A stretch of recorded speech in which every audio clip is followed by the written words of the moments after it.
Sahabat DKB, bersyukur kepada Tuhan karena pada dapat kembali menyapa saudara dalam acara wasiat kekal berupa renungan firman Tuhan yang memandu kehidupan kita. Saya Pendeta Arlianus Larosa. Renungan kita pada hari ini Rabu 12 November 2025 ditulis oleh sahabat saya Pendeta Cordelia Gunawan, Ketua Umum BPMS GKI Sinode Wilayah Jawa Barat, dengan judul Berbuat Baik. Didasarkan pada Injil Yohanes pasal 5 ayat 19 sampai 29. Dan kita akan membaca satu ayat saja, yaitu Yohanes 5 ayat 29 sebagai pusat dari permenuhan kita pada hari ini. Mari kita berdoa sebelum membaca Alkitab. Bapa di sorga, terima kasih Engkau memberikan kepada kami kitab suci di mana kami boleh menemukan kehendak Tuhan di dalamnya. Tolong kami ketika sebentar kami akan membacanya, merenungkannya supaya itu boleh sungguh-sungguh meresap dalam hidup kami, mengendalikan perjalanan kami. Terima kasih ya Bapa, dalam nama Tuhan kami Yesus Kristus. Amin. Saya bacakan sahabat Yohanes pasal 5 ayat 29, dengarkanlah firman Tuhan. Dan mereka yang telah berbuat baik akan keluar dan bangkit untuk hidup. Tetapi mereka yang telah berbuat jahat akan bangkit untuk dihukum. Sahabat, sola gratia adalah istilah yang tidak asing bagi kita. Kita sering mendengarnya. Kita diselamatkan hanya karena anugerah Tuhan. Keselamatan yang kita terima bukanlah hasil dari perbuatan baik kita. Bukan pula karena perjuangan kita dalam memperoleh keselamatan. Kita selamat karena Tuhan sendiri yang menganugerahkan keselamatan itu kepada kita secara cuma-cuma. Namun, sangat disayangkan bahwa anugerah Tuhan ini seringkali tidak lagi dimaknai dengan sungguh-sungguh dan tidak dinyatakan dalam kehidupan sehari-hari.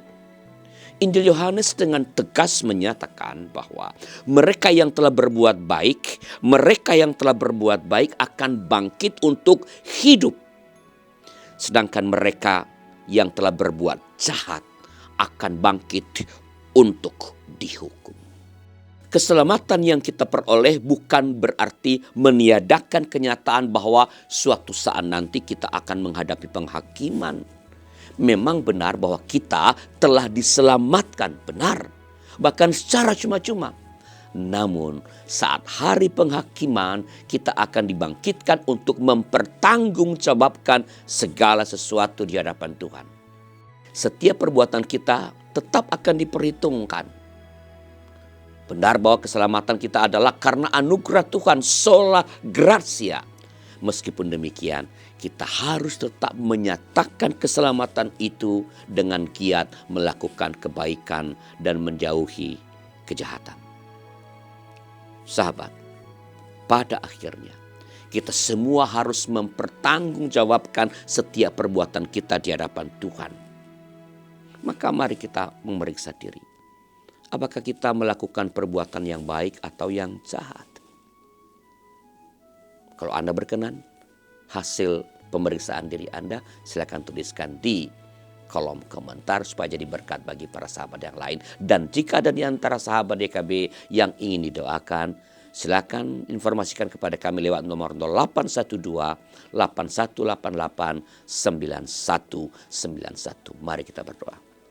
Ya Tuhan, terima kasih atas keselamatan yang Kau berikan kepada kami tanpa kami harus berjeri lelah untuk mendapatkannya. Berikan kami kekuatan untuk boleh menghidupi keselamatan itu, menyatakan keselamatan itu dengan bertindak baik dan benar dalam seluruh perjalanan kami. Berkati para sahabat DKB yang mungkin sedang dalam pergumulan pada saat ini. Pergumulan karena masalah keluarga, pergumulan karena pekerjaan, dan pergumulan yang lain. Tuhan tolong kuatkan mereka, beri mereka hikmat untuk menemukan jalan keluar dari persoalan yang sedang mendera mereka, supaya oleh itu mereka dapat segera kembali berkarya dengan sebaik-baiknya untuk kemuliaan Tuhan. Terima kasih Bapa, dalam nama Tuhan kami Yesus Kristus. Amin. Demikian sahabat renungan kita pada hari ini. Jangan lupa subscribe, like, dan bagikan kepada sebanyak mungkin orang. Tuhan memberkati saudara.